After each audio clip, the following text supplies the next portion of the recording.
का विवाह। Charlie Chaplin एक बार ऊना ऑनियल बैरी के मामले में बहुत ही मुसीबत में पड़ गए थे। इसके बाद वो यूजिंग ऑनियल की बेटी ऊना ऑनियल से मिले और 1943 की 16 जून को उन्होंने ऊना ऑनियल से शादी कर ली। जिस समय चार्ली चैपलिन ने ऊना ऑनियल से विवाह किया था उस समय वो 94 साल के थे और ऊना ऑनियल मात्र 18 साल की। चार्ली चैपलिन और ऊना ऑनियल के विवाह से कोई भी प्रसन्न नहीं था। बाद में साल 1977 में चार्ली चैपलिन की मौत हो गई। उसके बाद ऊना ऑनियल को किसी ने भी अपनाने से मना कर दिया।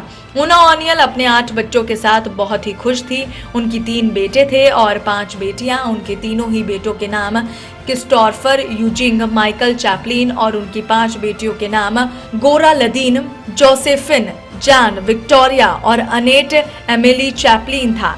ऊना ऑनियल ने चार्ली चैपलिन के साथ मात्र 14 वर्ष ही व्यतीत किए थे। चार्ली चैपलिन का असल जिंदगी में ड्रामा। चार्ली चैपलिन के असल जिंदगी में बहुत से ड्रामे हुए जिसके लिए वो प्रसिद्ध हो गए। उनके अपने साथ काम करने वाली बहुत सी अभिनेत्रियों के साथ प्रेम संबंध थे। सन 1918 में चार्ली ने 16 साल की मिल्ड्रेड हैरिस के साथ शादी की।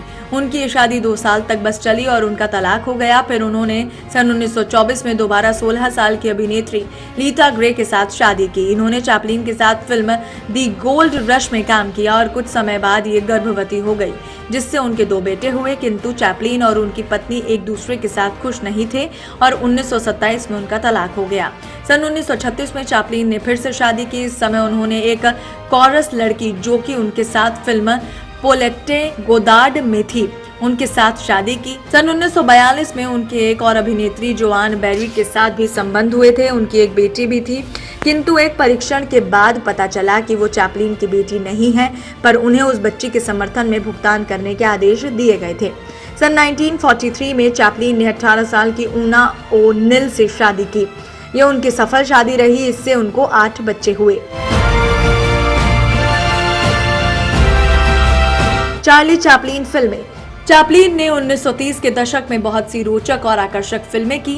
सन 1931 में उनकी फिल्म सिटी लाइट आई। इस फिल्म में उनको व्यावसायिक सफलता मिली और इस फिल्म में उन्होंने अपना खुद का संगीत शामिल किया। सन 1936 के आधुनिक समय में इन्होंने दुनिया के आर्थिक और राजनीतिक ढांचे की स्थिति के बारे में कमेंट्री की, जिससे उनको बहुत सी प्रशंसा मिली। चैपलिन एक बहुत अच्छे निर्माता भी थे। चैपलिन ने सन 1940 में आई फिल्म द ग्रेट डायरेक्टर में जोर से बात की, जिससे हिटलर और मुसोलिनी की सरकारों का उपहास किया और कहा कि मैं शालीनता और दया की वापसी करना चाहता हूं। चैपलिन ने फिल्म की रिलीज के आसपास ये भी कहा कि मैं सिर्फ एक इंसान हूं जो इस देश में वास्तविक लोकतंत्र चाहता हूं। चैपलिन के बहुत सी महिलाओं के साथ संबंध होने के कारण उनका अमेरिका के कुछ राज्यों में प्रवेश रोक दिया गया था। चैपलिन जल्द ही कई परंपरावादियों के लक्ष्य बन गए और मिसिसिपी के जॉन ए रैनकिन के प्रतिनिधि के रूप में उन्हें डिपोटेंशन के लिए बढ़ावा दिया गया। सन 1952 में संयुक्त राष्ट्र अमेरिका के अटॉर्नी जनरल ने चैपलिन के विरोध में उपशब्द कहे। चैपलिन ने नाराज होकर संयुक्त राष्ट्र अमेरिका को अलविदा कह दिया और स्विट्जरलैंड के कॉर्सियर सुर्वेव में एक छोटे से खेत में निवास करने लगे।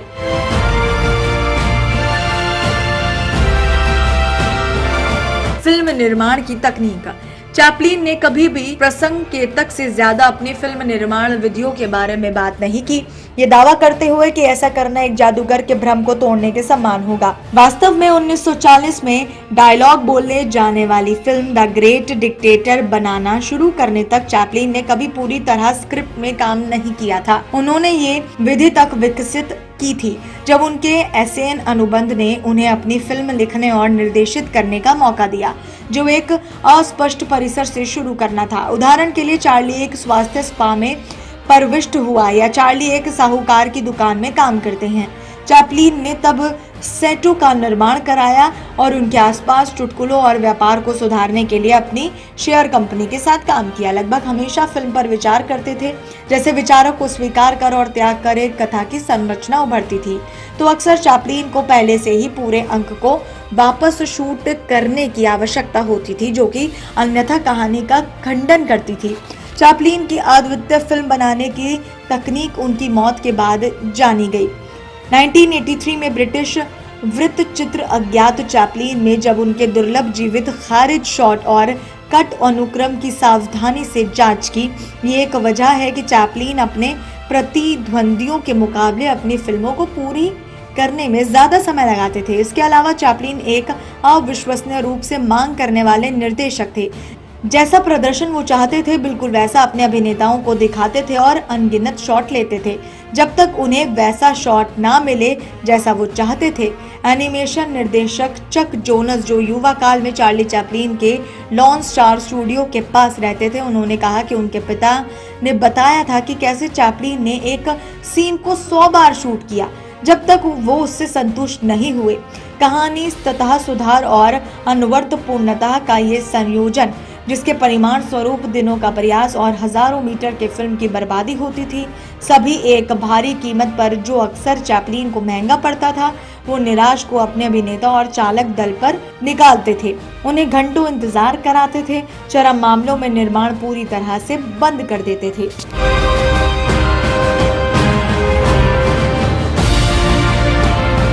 चार्ली चैपलिन के आखिरी साल। चैपलिन सन 1972 में आखिरी बार संयुक्त राष्ट्र अमेरिका गए जब उन्हें ऑनरेरी अकेडमी अवार्ड दिया गया। चैपलिन की अंतिम फिल्म 5 साल की यात्रा के बाद सन 1967 में अकाउंट्स फ्रॉम हांगकांग आई, जो कि उनकी पहली फिल्म निर्माता वाली और एकमात्र रंगीन फिल्म थी जिसमें उन्होंने सोफिया लॉरेन और मार्लन ब्रांडो को कास्ट किया। ये फिल्म ज्यादा नहीं चली। सन 1975 में चैपलिन को मान्यता प्राप्त हुई जब उन्हें महारानी एलिजाबेथ द्वारा नाइट की उपाधि दी गई। 25 दिसंबर सन 1977 की प्रातः स्विट्जरलैंड के कॉर्सियर सुरवेव में उनके घर पर ही उनकी मृत्यु हो गई। उनकी पत्नी ऊना और अपने 7 बच्चों के साथ निधन के समय वो अपने बिस्तर पर ही थे। चैपलिन का पार्थिव शरीर चोरी हो गया था और 2 आदमियों ने उसे स्विट्जरलैंड में जिनलेवा झील के पास कब्र में दफना दिया था।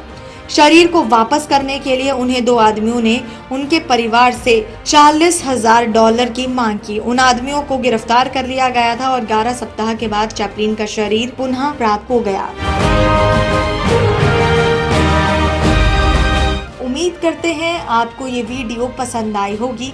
इसी तरह के इतिहास के पन्नों से जुड़ी कहानियों को जानने के लिए हमारे चैनल को अभी सब्सक्राइब करें। साथ ही वीडियो को लाइक शेयर करना जरूर याद रखें।